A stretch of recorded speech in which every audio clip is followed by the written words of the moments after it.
The government has announced it will introduce legislation to make a coward punch a specific offence. It used to be called a king hit when the victim is hit unaware.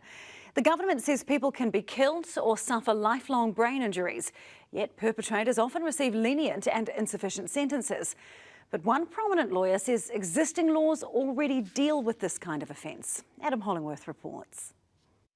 Punches like these can be deadly, and that's why the government is acting. Well, it's a level of cowardice for a start.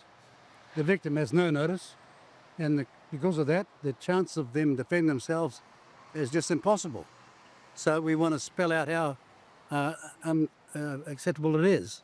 What we're doing with this legislation is sending a clear message from Parliament to the courts and to society as a whole that this is something that we won't tolerate, and if you do it, you'll get an extra severe sentence. We're on the side of the victim, not the offender. Under the proposed changes, maximum sentences would be 8 years if the offender intended to cause injury or acted with reckless disregard for safety, 15 years if the offender intended to cause grievous bodily harm, and life for a culpable homicide.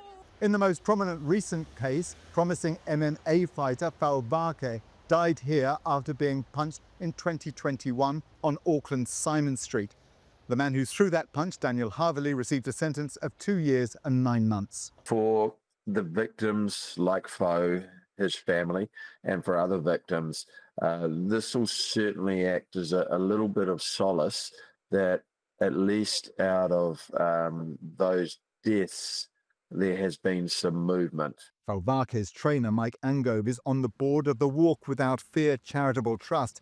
He says education and legislation is the way to go. But if you don't have a serious deterrent in terms of your sentencing, then there's no real disincentive to change your behaviour. But prominent lawyer Marie Dyberg KC says the existing legislation works well. It's measured as an aggravating factor in an assault. If we dispute the facts that make an offence more culpable because of the circumstances, we have that court, and a court decides. It doesn't make sense. None of this legislation makes sense. It's just nonsense. Dyberg says the legislation is a total waste of time. There's nothing magical about one punch. It is nonsensical. A fight is a fast-moving, non-static incident. So when is the one punch going to be the cowardly punch?